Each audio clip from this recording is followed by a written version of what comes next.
여러분 안녕하십니까? 이번 시간에는 탈북민 출신의 국회의원 국민의힘 태영호 위원의 부인의 첫 감동 인터뷰라는 소식을 전달해 드리도록 하겠습니다. 같은 탈북민으로서 태영호 위원의 부인의 인터뷰에서 가슴 먹먹함을 느낄 수 있었습니다. 그동안 태영호 위원의 부인이 언론 인터뷰에 잘 나오지 않았죠.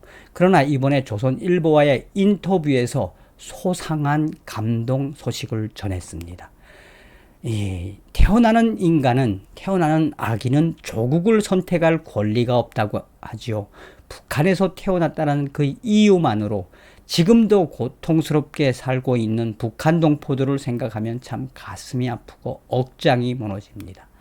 나아가서 중국과 동남아에 또 전 세계에 흩어져서 대한민국 갈 날만 기다리고 있는 탈북민들을 생각하면 참 저는 복받았다라고 생각을 합니다. 이번에 태영호 위원의 부인도 이러한 소식의 밑바닥에는 과연 무엇이다? 감사합니다 대한민국. 땡큐 대한민국이 그 저변에 있다 하겠습니다. 여러분들에게 항상 말씀드립니다만 여러분들과 똑같은 대한민국 국민임을 항상 감사드립니다. 이 소식에도 그 본질이 계속 나오고 있습니다. 이 김명성이 만난 사람, 탈북민 출신의 기자인 김명성은 영국서 몰래 빌려본 별 글에 어찌나 재미있던지 북 정권과 주민은 구분해야 한다. 태영호 위원의 아내 오혜선 씨 탈북 후 첫 인터뷰라는 기사에서 소상하게 어떤 생각을 가지고 있는지 전하고 있습니다.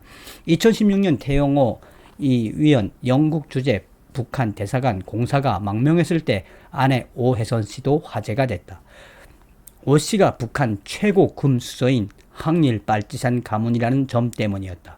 오 씨의 작은 아버지 오백룡 1984년 사망. 오백룡은 김일성의 빨치산 동료이자 노동당 군사부장을 지냈고 오 씨의 부친은 북한군 고위 정치 장교를 양성하는 김일성 정치대학장 출신이다.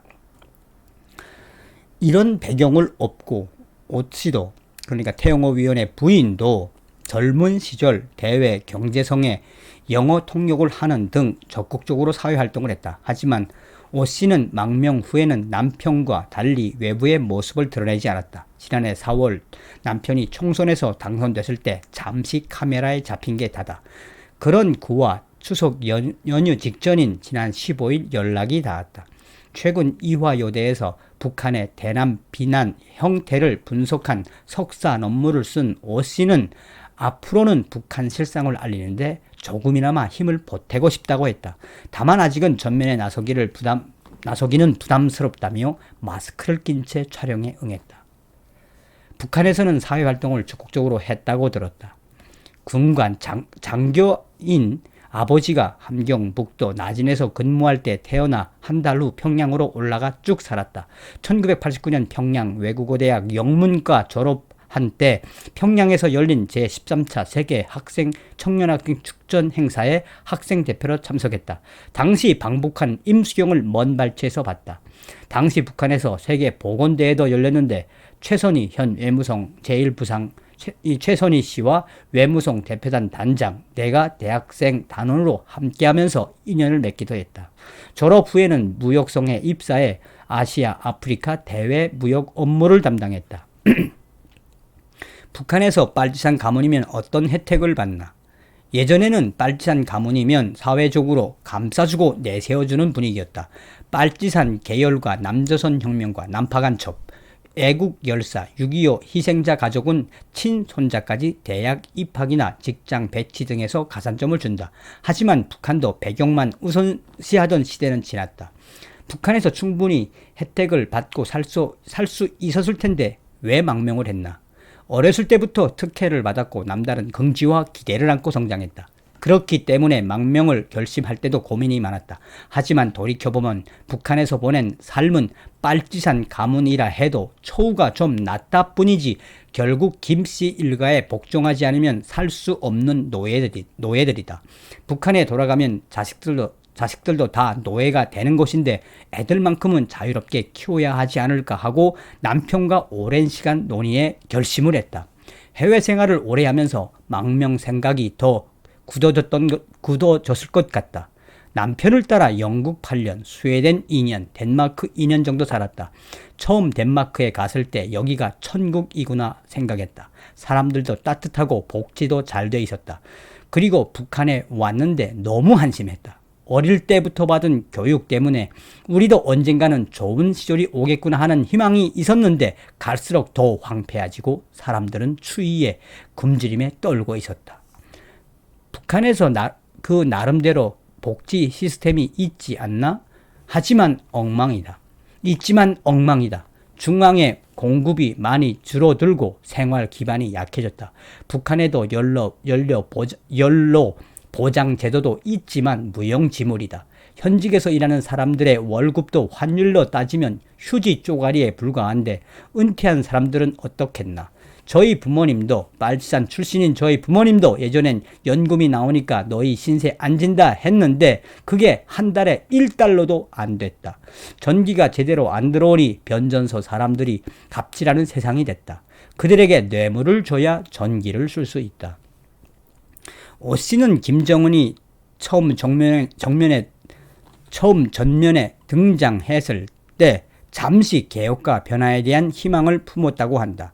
철저한 비밀주의, 비공개주의로 일관했던 김정일과 달리 김정은이 부인 리설주를 공개하는 모습 등에서 신선함을 느꼈다는 것이다. 하지만 그 기대는 오래가지 못했다. 그의 태영호 위원의 부인은 김정은이 된 이후 당, 세포, 조직 생활에 숨 쉴 틈을 주지 않았다. 세포 비서들이 당원들을 달달 복돌아 회의를 계속하고 당원들의 일거수일투족을 계속 감시했다. 건설의 대부분이 국가 투자가 아니라 과제로 강제로 할당하고 빨아내는 수탈적인 방법으로 이루어졌다. 김정은이 50대 이상은 쓰지 말라며 경험을 가진 노장은 다 집에 돌려보냈는데 지도자 본인도 아무것도 모르는 숙맥인데 국가의 한 세대를 없애버리면 어떻게 바라설 수 있을까 생각했다. 나이 먹은 장성들을 훈련시킨다며 바다로 내몰아 수영훈련시키는 것도 충격적이었다. 저렇게 잔인한 사람에게 내 자식들을 맡겨야 하나? 우리는 또 몇십 년을 그렇게 살아야 하나? 라는 생각이 들었다. 다른 북한 고위층도 김정은에 대해 그런 생각을 할까? 라는 질문에 북한 고위층 중 김정은이나 지금 체제에 진심으로 동조하는 사람은 없다고 본다. 권력 계층이나 지식인 계층이나 시장 장사꾼 모두 생존 경쟁을 할 뿐이다. 모기사슬 구조에서 위력에 따라 사람들이 움츠리고 있을 뿐이지 이제는 진심으로 국가를 인정하거나 충성하는 사람은 단언컨대 없다고 생각한다. 북한 사회에서 다른 의미 있는 변화는 무엇이 있나?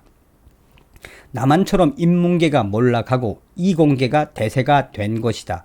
혁명 역사, 사회, 과학, 철학 등 정치, 계열 전공은 깊이 대상이 됐다. 이들은 간부는 될 수 있지만 먹고 살기 힘들다. 반면 IT, 전기, 건설, 기계, 수학, 화학, 디자인 등 이공계는 안정적으로 돈을 많이 벌 수 있기 때문에 인기가 많다. 외국어도 보조적 수단이지 이공계를 전공해야 북한에서도 먹고 살 수 있다. 그래서 북한에 있을 때 애들한테 피아노 레슨과 수학 과외를 받게 했다. 북한 주민들에게 한국 드라마가 인기라는데 어느 정도인가? 영국에서 한국인들이 사는 뉴 몰던에 가서 처음 한국 드라마를 빌려봤다. 처음 본 게 별에서 온 그대였는데 어찌 그리 재미있던지. 그 다음부터는 가을 동화, 파리의 연인, 하버드에서의 사랑, 장밋빛 인생 등을 봤다. 소환장을 받고 베이징에서 평양으로 들어가기 전날까지 깍두기라는 드라마에 빠져 있었는데 남편이 흔적을 싹 다 없애라 해서 아쉬웠다. 북한에 들어갔을 때는 해외 출장 다녀오는 친구들에게 부탁해 한국 드라마를 몰래 봤다. 한류가 북한 주민들의 생각에 변화를 주고 있다고 보나? 그러자 태영호 위원의 부인은 한국 드라마를 보면서 스트레스가 없어졌고 나만의 발전상을 알게 됐고 왜 우리는 이런 사회에서 살아야 하는지 고민했다. 북한 사람들은 생일이면 국수를 먹었는데 드라마를 보고 미역국을 먹는 문화로 바뀌었다. 결혼식 때 여자들이 입는 한복 같은 것도 개량됐다. 과거 북한에서는 중국과 러시아를 동경했는데 드라마 영향으로 남한이 우선순위가 됐다. 그러니 북 정권이 지금 한류 금지령을 내리고 있는 것 아니겠나. 2018년 5월 남편인 태영호 씨의 자서전이 발간되었을 때 북한이 비난 성명을 발표하고 그것 때문에 국가안보전략연구원에서 나와야 했다. 이에 대해 어떻게 생각하느냐. 속상했다. 아직 사회 안착도 안 됐는데 남편한테 어떻게 먹고 살려고 일어나고 했더니 남편이 열심히만 하면 된다라고 하더라. 그래서 믿었다. 항상 남편은 실망시킨 적이 없는 것 같다. 열심히 사는 것만으로도 항상 고맙다. 한국 정착 과정에서 어려움은 없었나? 탈북 지원 정책이 잘 돼 있고 많은 분이 북한에서 왔다고 응원해 주셔서 정말 감사했다. 조금 문제라 하면 달라진 환경에서 오는 불안감이 있었는데 그것도 내가 극복해야 할 문제이기 때문에 괜찮다. 일부 문화적 충격은 있었다. 소비 문화, 외식 문화에 특히 놀랐다. 북한에서는 외식이라는 것이 거의 없는데 매번 밖에서 식사하고 커피 마시는 게 신기했다. 오히려 집에서 식사할 일이 별로 없어서.